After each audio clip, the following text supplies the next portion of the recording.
Hi there. So thank you very much for listening to this presentation. My name is Professor Jenna Gregory. I'm a clinical professor at the University of Aberdeen. I'm going to talk to you today about some of the research that we're doing up in Aberdeen, but also just to mention that, in my clinical role in the University of Aberdeen, I actually work as a pathologist as well. And in pathology, actually, we spend a lot of time diagnosing cancer and cancer specimens and giving people diagnoses and putting people into clinical trials. And I think that really my role in motor neuron disease research is really thinking about how we can learn from some of the successes of cancer medicine and apply those to motor neuron disease, and think about how we can gain some of that success to help people who are affected by motor neuron disease as well. And so I'll talk a little bit about that and what we're learning from cancer medicine, and touch on some of the work that our lab is doing in Aberdeen. So I'll just start off here with an infographic, and it's from the Cancer Research UK website. And I think it's really fascinating to reflect on what's gone very well for us translationally in cancer medicine. And this infographic, I think, shows a really important point, and it shows the three most common cancers, so lung, bowel, and breast cancer. And what it shows is that if we diagnose those cancers at the earliest stage on the left here, we're actually doing a really good job at treating these cancers. So 6 in 10 people completely treatable for lung cancer, almost all of breast cancer. That's a really huge success compared to 20, 30 years ago, where we were doing very badly treating people with cancer. But if we just look at the right of this infographic, I think it's actually a little bit more than that. If we diagnose cancer at the later stages, we're actually not doing very well. So we're really only able to treat 1 in 10 lung cancers and only 3 in 10 breast cancers. And so really reflecting on this infographic and my own clinical practice, I think we are doing very well in cancer, but mostly because we're diagnosing it at really early stages. And we have had progress, in particular, treating later cancers by thinking about how we can put people into getting the right treatment at the right time. But we have to really reflect on these things to be able to borrow some of the success from motor neuron disease. And that's really what I'm going to talk to you about today. So reflecting on this infographic and thinking about these three particular elements of it. So thinking about early detection, just as we were discussing for cancer here, thinking about prevention. So actually, a huge amount of success in cancer is really thinking about how we can pick people up in the early stages and stop people from getting cancer altogether. And also thinking about precision medicine. So that was really what I was talking about on the right here. So if we do pick things up at later stages, actually, how do we put people into the right clinical trials and make sure that people are getting the right treatment at the right time? So I'm going to talk about each of these three things and introduce you to pictures of people in my team that are working on each of these three elements. So to start off with, this is work that Holly Spence and Fergal Waldron are doing in our lab, and this is really talking about the first thing on that list, early detection. So how do we improve early detection in motor neuron disease? Well, we do know that there's a protein that causes the problems in motor neuron disease, and it's called TDP43. This guy here. TDP43 forms clumps in neurons in the brain and the spinal cord of people affected by motor neuron disease. And we know that this causes the problems that we see in motor neuron disease with movement. The problem with this protein, this TDP43, is that it's very difficult to detect. I'm just going to show you a little diagram here of why that is. So if I want to detect this protein in blue, it's like a piece of string, I actually find a little bit of that protein that I can detect, the yellow bit here, and I design something called an antibody to be able to bind to it. And then that antibody, we use a color change or a chemical change that then allows us to see that protein. So it's completely invisible before, but using this antibody, we can detect it. Now, the problem with TDP43, I just said to you that it's forming these clumps inside the neurons. But actually, when it forms a clump, it's actually very difficult for that antibody to be able to see the protein. And so what we do instead is use a different tool. So we can't rely on antibodies, which is the mainstay of most of the diagnostics that we have in the hospital. We can't use it because it won't detect our protein because of these clumps. So what we do instead is we design something else called an aptamer. Now, this is really borrowing from cancer medicine, from diagnostics, thinking about other things that we can use to detect proteins. And that's exactly what we've done. So in this publication that our team did as part of it, big collaboration with people in Italy and other places, we were able to design something that fits into the surface of these clumps, so you're able to see these proteins better. And instead of just putting one of these on the surface, they're so tiny that you can actually fit lots of them onto the surface of the protein. And so actually that really is very useful, because this is a really good example of what we can see when we use these two different approaches. So these two squares on the right are when we use the antibody approach. So you can see there's lots of occasions where we see absolutely nothing at all. But when we use the aptamer, the little triangles, you can now see these tiny proteins that we couldn't see before. But even whereas now, when we use this aptamer, these tiny triangles, we can really see the surface of these proteins, and we get so much more information from them. And so you can see how we're adapting these tools, borrowing from cancer medicine, adapting these tools to improve the way that we can detect the proteins that we know cause the disease. And that means that we can detect them earlier. But we're not just working on TDP43. We know that that is a protein that causes problems in the majority of people affected by motor neuron disease. But there are other proteins that cause problems as well. For example, FUS is a protein that causes problems. We've also used one of these aptamers to be able to detect FUS aggregates. And this is really important, because we now know that we're starting to have therapies that can work against FUS. And actually, if that is the case, then we need to really know who to give these therapies to and when to give them. And so being able to detect FUS is really a priority for us, given that we now have treatments that may work in these people. And so actually now, together with the same team, we've designed one of these ways of detecting FUS as well. So you can see not just TDP and FUS, but also other proteins that we're developing these new tools to be able to give us really, really good resolution, to be able to detect signs of the disease as early as possible. And so the next thing I'm going to talk to you about is prevention. This is really focused on Tatiana Langerova and Katie Hanna's work in our lab. Tatiana, a PhD student, and Katie Hanna just been awarded an advanced research fellowship from the Motor Neuron Disease Association. And what they're interested in is prevention, and something that's really transformed cancer medicine, thinking about how we can prevent disease. I want to talk a little bit about other diseases that we can learn from before I start talking about motor neuron disease with respect to prevention. First of all, high blood pressure and stroke. We know, for example, with stroke, that we can't treat or cure stroke. So we can't cure stroke. So what we do instead is try and prevent it from happening. So we know that if you have high blood pressure for a long period of time, actually for at least 3 years, we know that increases your chance of getting a stroke massively. So what we do is we make sure that we pick people up as soon as they have high blood pressure, treat that high blood pressure, and then that prevents the damage that is done that then leads to stroke. So really, the infographic about stroke isn't telling you about stroke at all. It's really talking only about prevention. How do we stop it from happening? How do we get your blood pressure as low as possible to make sure that you don't get any damage done to your blood vessels that increases your risk of stroke? And then let's think about esophageal cancer. So just like stroke and motor neuron disease, we can't cure esophageal cancer. It's actually one of those cancers that we haven't done tremendously well with over the past 20 years.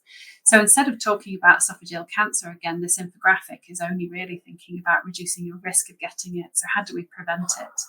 So we tell people not to smoke, to limit alcohol consumption. Now, clearly not everybody who drinks alcohol will go on to get esophageal cancer, but we do know that it increases your risk and that it's better to limit alcohol consumption and give that advice to people.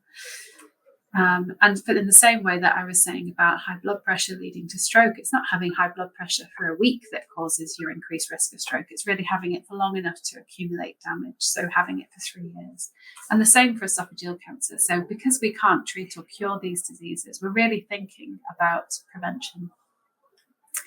I just want to contrast that with the Motor Neuron Disease Association infographic. Now, this isn't a criticism at all of this infographic. I actually think it's a fantastic infographic. It's lots of information in here. It's very clear. But one thing I do want to highlight is the fact that motor neuron disease, again, just like stroke and esophageal cancer, we can't cure it. But on the previous infographics, there was no mention of the fact that there is no cure like there is on this one. We're actually just talking completely about prevention. And there really isn't anything about prevention on this infographic. And the really important thing that I think it raises is that we want to ask this question: what does motor neuron disease look like 10, 20 years prior to symptom onset? So I firmly believe that we don't have to wait for successful treatments to treat the disease before we start thinking about prevention. We should be thinking about the two at the exact same time. I don't think that, for example, we don't use treatments for esophageal cancer to treat the early stages of the disease. So we know that having reflux can increase your risk of having esophageal cancer. We don't treat reflux with esophageal cancer therapies. We don't treat high blood pressure with clot-busting stroke drugs. So I think that the two things have to be completely separate. And something that Katie and Tatiana are really interested in is answering this question. What do people who are affected by motor neuron disease look like 10, 20 years before they get symptoms? And how can we then use that to help us to have a prevention, a parallel prevention research going forward? And so how did they answer this? Well, clearly we don't have a time machine, but what we do have is essentially that.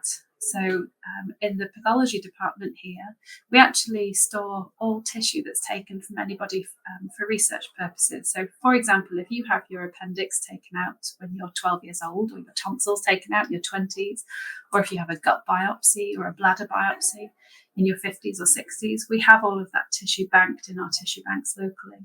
So what that means is that if you go on to get motor neuron disease, then we have all of this tissue banked for years before people got symptoms of their motor neuron disease, that we can then go back to and see if there were signs of disease years before people got symptoms. And that's exactly what Tatiana and Katie have done in this publication. So what they were able to do is to collect all of the tissue that had been taken from people who'd gone on to get motor neuron disease and see whether there are any signs of this TDP43, the one that I've just told you accumulates in the brain and spinal cord of people with motor neuron disease. And what they were able to see was that actually there were lots of organs in the body where TDP43 aggregates were accumulating years before people got motor symptoms from motor neuron disease. Now, indeed, there were also lots of organs where there was no evidence of disease, but clearly, given that there are organs where we can detect signs of the disease years before people get symptoms, this really does hold a lot of promise for improving diagnostics, early diagnostics, but also prevention-based approaches as well. And so Katie's particularly interested in looking at the skin. And so what she did in the follow-up to this study was this discovery cohort that I've just shown you here, where people had had lots of different organs sampled. We found that the skin was a very important site showing signs of disease. She then made a validation cohort where she took 25 more samples. So this was obviously a quite small sample size. She took many, many more samples and had a look to see whereabouts is the best place to diagnose people, how early before symptoms start can you see signs of disease. And in her paper, she was able to show that people had signs of disease as much as 26 years prior to their symptom onset. So we could detect signs of the disease 26 years before people went on to get motor symptoms. And that's really important because that means that we could be thinking about prevention. The thing that I thought was very interesting about Katie's work was that sweat glands and sebaceous glands, so the glands that open up onto the surface that produce sweat and oils that cover the skin, actually had really high levels of this pathology, this TDP43 pathology. So very high levels of signs of the disease years before people get symptoms in structures that are putting things onto the surface of the skin. Now, what Katie's particularly excited about is really thinking about whether we could have a surface skin probe that could detect signs of the disease years before people get symptoms. Now, Tatiana is particularly interested in looking at the gut. And that's because we found this study years ago, this was a few years ago now, 4 years ago, where in Sweden, they'd looked at the medical records of over 1 million people. And what they saw was that if you had a gut biopsy taken, you were over 60. So if you had very severe gut symptoms, usually constipation or diarrhea, if you had those symptoms and you had a biopsy taken to have a look to see if there was anything wrong, and there was nothing found, so both on the colonoscopy, on the images, there was nothing wrong, and also a pathologist had looked down a microscope and saw that there was nothing wrong, then you had an increased risk of motor neuron disease. It's a very curious finding that if you are completely normal but you have these symptoms, you went on to get motor neuron disease. But actually, to me as a pathologist, that implies that we were missing something. We might be missing signs of the disease. And so Tatiana was particularly interested in this, given that a couple of patients in our cohort had symptoms in their gut and had signs of disease years before they got symptoms. She then wanted to see whether we could detect it in these large numbers of people. And so what she did was she took 200 people, just over 200 people who were over 60, who had exactly this picture. So they had gut symptoms, usually constipation or diarrhea. They were so severe that they'd had their colon biopsied, so a bit of tissue taken and sent to pathology. And then she stained them with TDP43 to look for signs of disease. Now, remarkably, well over half of this patient population had signs of protein misfolding in their gut. Now, this is really important because these are people that we're currently sending home saying it's completely normal, your gut's completely normal, there's nothing wrong with you. But over half of them have the same signs of disease that we see in people who are affected by motor neuron disease in their brain. They have those in their gut. So that's really important.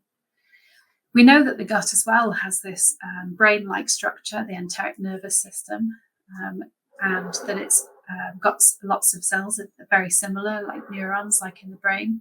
And so it's very important that we're seeing signs of the disease in structures that are very similar to where we see them in the brain. But this is happening years prior to symptoms. 40% of these people went on to get a neurological diagnosis, or a neurodegenerative disease. Within our follow-up period of 15 years, we actually found that people got a diagnosis within 6.9 years of having this biopsy taken. And so this, again, is exactly the same as Katie's data with the skin, showing that actually we could be intervening years before by using things like the skin and the gut that are very easy to biopsy. And actually, even the fluids that we can collect from those organs, so stool samples, skin swabs, they're very much more accessible than having to have a spinal tap to be able to look at the fluid around the brain. The really striking thing that we found from this study that Tatiana had done was actually that the amount of protein that was misfolding in your gut actually was linked with how long you lived. And so this is the way we plot survival, so time from the biopsy to a person dying. And so if you had no pathology in your gut, this is how you survived. If you live longer, you would have a line that appears above this. And if you live less long, you have a line that appears below it. And so what I'm going to show you now is if you have 1, 2, or 3 proteins misfolding in your gut. So if you have one, you don't live as long. So if you have TDP43 or a protein that's associated with Parkinson's disease misfolding in your gut, you don't live as long as someone who doesn't have them. So we can see that it's causing not just an increased risk for you getting a neurodegenerative disease, but also is causing your life to be shorter. But here's the really striking thing that's quite upsetting, really, is that the more proteins that you have misfolding, 2 or 3 different types of proteins misfolding, the less long you live. And actually, these are people that we're sending home, and people who have 3 proteins misfolding in their gut actually don't live 5 years. And that really is a worse prognosis than most cancer diagnoses that I make in the clinic. And so very, very important that we think about prevention, that we think about other organs that could be involved years before people get motor neuron disease, and showing just quite how important that is to people at making them live longer. And finally, I just want to touch on precision medicine. So this is now thinking about when people have disease, actually making sure that they get the right therapy. So what we know from trials, so many clinical trials that we've done in motor neuron disease, is that perhaps a one-size-fits-all therapy might not be particularly useful. One thing that I find very important to stress to people is that motor neuron disease is such a different experience from person to person. Everybody who is affected by motor neuron disease knows this. Everybody has a completely different combination of symptoms, different progression rates, have a very, very unique experience. And so a one-size-fits-all drug is unlikely to help us. And so instead, what we need to think about, and learning from cancer medicine, is thinking about how we give the right treatment to the right person, noting that actually people may well need very different therapies from one another. And something that Christine is particularly interested in is understanding how inflammation could be different from person to person. And that's because of some data that we saw where we see that patients split into two groups. One group where they have very high inflammation, that's what the red is here, and one group where there's very low inflammation, which is the blue group here.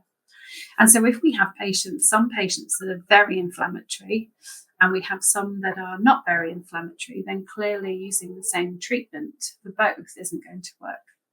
And so something that Christine is particularly interested in is a type of immune cell called a T cell. Now, we know how these T cells get activated and switched on, and we know how they are then suppressed and switched off. And we know this because this is really mainstay of a lot of therapies for cancer medicine. And what we have is actually drugs that can go in both directions. So we have drugs that can switch on T cells, ipilimumab, it's used for cancer, to switch on inflammatory cells to be able to fight the cancer. And we also have drugs that can go in the other direction and suppress T cells to make things less inflammatory. And we use that for diseases like arthritis, where you've got a lot of inflammation. And so because of these learnings from cancer medicine, we know that we could give a drug that increases inflammation to someone who's not got much inflammation, and we can give a drug that reduces inflammation for someone that's very inflammatory. And so thinking about how we find the right person, and Christine is working on things that could be used for diagnostic tools to be able to do a blood test to be able to see if someone is inflammatory or not, and then to work out which treatment to give somebody. And also Holly is working on this too from a slightly different angle, so not inflammation, but Holly's particularly interested in iron. So we know that iron can actually accumulate in the brain of people who are affected by motor neuron disease. Now, not in everybody, but in 60% of people. And we can actually see it in an MRI scan. So this is an MRI scan of some patients on the top here. And what we see is something called the motor band sign. So this bit of the brain is where all of the nerves that control movement are. And when you have iron accumulating in this bit of the brain, that's what we call motor band sign, and that's iron accumulating so we can see it on an MRI scan. Now, it only happens in 60% of people, and so most people in the field think that this is a very inaccurate test. But what Holly and I believe is that actually that could be a very good way of finding people who might respond to a particular type of medicine. So if you've got iron accumulating in your brain, you might need a different medicine to someone who doesn't. And so what Holly's doing is seeing whether we can use this sign that we can see on an MRI scan to see if we could find someone who can benefit from a particular drug. And so what she wants to do is take a group of people who may or may not have iron accumulation in the brain and separate them into two groups and give each of them a therapy that might be different. The problem is that many of our patients in Aberdeen can't access MRI scanner, and actually might even have to fly to Aberdeen if they're in islands or in a remote and rural setting to be able to get into an MRI scanner. And so actually what Holly's particularly interested in is making very, very small accessible scanners, very small MRI scanners, so your head would go here. So the size of a pizza oven, not the size of a whole room. And by doing this, then it makes these scanners much more accessible to everybody. And so she's interested in making a smaller, more accessible scanner, and then pairing that with molecular studies that allow her to identify the right drug to give to each person. So not just finding a drug that is allowing us to treat the person who has iron accumulating, but also allowing us to find a drug to give the other people who don't have iron accumulating. And in that way, by pairing the right drug with the right person that we can detect with a small scanner, then we might be able to get more success with treatments. So I just want to finish off by thanking the whole team. So Holly and Fergal working on early detection, Tatiana and Katie and prevention, and Fiona Reid, who provides our lab with exceptional technical support, and Christina working on precision medicine, but also our extensive collaboration network all over the world. We work with scientists everywhere to work together to make a difference for people living with motor neuron disease, and to our funders, but particularly MND Scotland funding things like this. So thank you so much, and thank you very much for listening.